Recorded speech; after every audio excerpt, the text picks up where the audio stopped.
কি অবস্থা ভাই, কি খবর? ভাই সময় তো ভালো না, বিদেশ যাওয়ার জন্য টাকা দিছি, দালালে কোনো খোঁজ খবর দিতেছি না। ফোন ধরলে ফোনও ধরে না। তারপরে ফ্লাইটের কথা বললে আর কিছুদিন এরকম করে ঘুরাইতেছে। আরে ভাই, আপনি এরকম কাজ করছেন? ফালতু একটা মানুষের কাছে আপনি টাকা পয়সা জমা দিচ্ছেন। যাই হোক, ব্যাপার না ওইটা। আমি আসছি আপনার বিশ্বস্ত লোক, আমি আপনার বিদেশ বাড়াবো। আমার জীবন ভাই পুরাই বেদনাদায়ক হয়ে গেছে। আপনার আমি একটা বিদেশের কাহিনী শুনাই ভাই। ওই দিন আমি আমেরিকা যাইতেছিলাম, মাঝপথে হঠাৎ বিমান বন্ধ হয়ে গেছে, কেউ না আমার সাহস পেতেছেন। এরপরে কি করলাম, আমি নামলাম, নেমে ওই বিমান ধাক্কা দিলাম। আমার কারণে বিমানটা মনে করেন যে ভাই চালু হয়ে গেল। এরপরে বাংলাদেশের জায়েদ খান, পরিমণি, শাকিব খান, যা আছে সেলিব্রিটি সব কিন্তু আমি বিদেশ পাঠিয়েছি। আপনি কোন দেশে যাবেন? আমার ছোটবেলা ভাই ঠিক ভাই খুবই শখ, আমি আমেরিকা যাবো।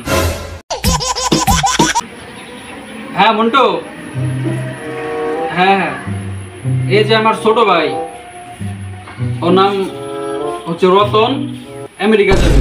তুমি তোমার ডায়েরিতে ওর নামটা লেখো। আর না, আমার খুবই কাছের ছোট ভাই। হ্যাঁ, না টাকা পয়সা কোনো সমস্যা, খুবই ভালো ছিল। ভাই তাহলে আমার বিদেশ যাওয়ার পরে প্রথম মাসের স্যালারিটা কিরকম হবে? ভাই স্যালারি নিয়ে আপনার কোনো চিন্তা নাই। প্রত্যেক দিন 3 ঘন্টা করে কাজ করবেন।